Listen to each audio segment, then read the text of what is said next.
So my name is Lillian. I am based here in Diani Beach. I own two tour companies. I own Dream Kenya Safaris and Coral Spirits, which is a day tour company that offers excursions based here in Diani. So I am the Google tour operator. I want to talk about the anatomy of a Google tour operator. So before the conference last year, I received a request for Uganda in June. Normally we receive requests for Uganda, but Uganda and Rwanda, we just let it go because we don't understand it. And from me as a tour operator, I cannot sell something I do not understand. One, because of the risk factor. With my partners in Europe and the US, if I send a client somewhere where I don't understand the product, I put the clients at the risk, and also I am at a risk of being sued for selling a product that I do not understand. So June last year, I received a request for Uganda, and I remember the only reason we decided to act on that request is because it was from one of our biggest agents in Europe, in the UK specifically, and they wanted to go to Uganda. So what did we do? We started Googling.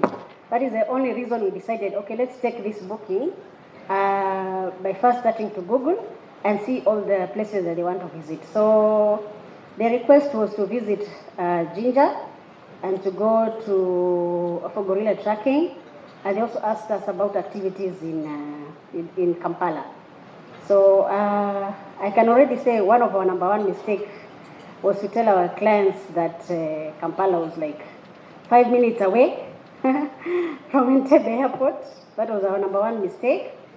Number two, we also underestimated the distance from Kampala to Jinja. That was the second mistake. Our third mistake, because I think, because of us doing game drives in Kenya and Tanzania for so long, we didn't understand what gorilla tracking was about.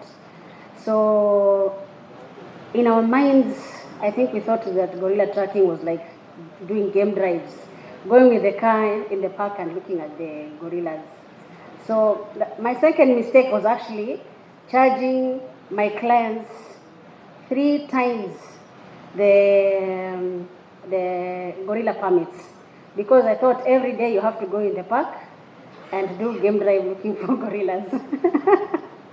So by the time I meet the ambassador and they invited us to go to Uganda, it was still in the process. It actually took me 1 month to reply to that client because I didn't know what I was talking about.